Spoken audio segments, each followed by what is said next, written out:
كنبغي الناس يعيشوا معايا ولو 30 ثانيه من الضغوطات ديالي اللي عشتها. فما نكذبش عليكم، شفت كيفاش الناس كيتسناو لان الناس كانوا كيتسناو خصوصا ان اول ميداليه على القوى عن طريق سفيان البقالي.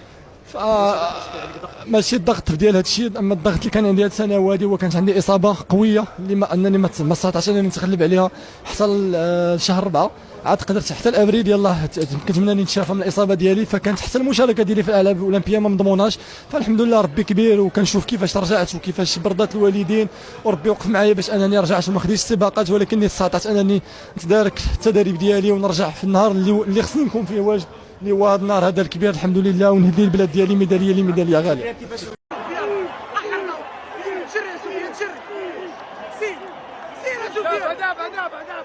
اخر دوره شكون اللي طاح؟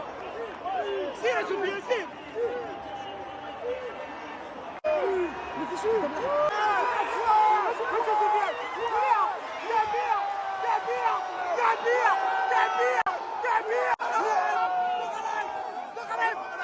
اول تهدئه في الالعاب الاولمبيه ديال باريس 2024.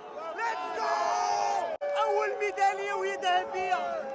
واو على سفيان.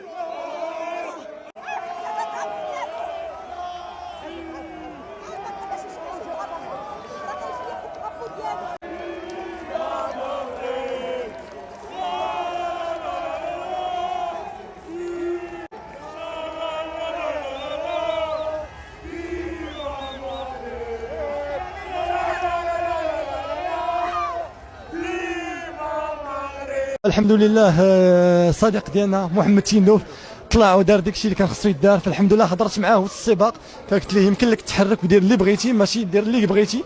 فالحمد لله تخلص الاثيوبيين واستطاع انه يحل الكوكبه، فتبدل الترتيب. هما الى الشو كان واحد المضايقه من جيرما بالنسبه لي في السباق، كان كيحاول يدفعني وكان كيحاول ما يخلينيش ندوز، ولكن الحمد لله في اخر السباق قلت انني Congratulations, my friend. Good job. Good job. Good job. Congratulations. Thank you. Congratulations. Congratulations. Thank you. Thank you. ففي الاخر السباق قلت يمكن هذا داير بالو معايا، فلا لاحظت انني خديت اخر رمق، اخر كولوار ليا في السباق باش انني ندوز، ولكن هو كان تابعني وطاح. فالحمد لله انا فاش صراحه ما كنتش باغي انه يطيح، ولكن كنت مركز انني هذيك هي الانطلاقه ديالي غادي تكون في 200 متر، فجات مع الانطلاقه مع الطيحه ديالو، وكما قلت لك انا القوه ديالي في 200 متر الثاني. سفيان، المغرب كله كان كينتظر هذا النهائي اليوم، كان كينتظر اول ميداليه. قول لي كيفاش عشتي ما بين البارح واليوم، كيفاش استعدتي للسباق وكيفاش جريتي السباق، وواش كنتي مآمن بانك غتفوز بالذهبيه اليوم ولا كنتي كتقول ممكن كاين منافسه قويه؟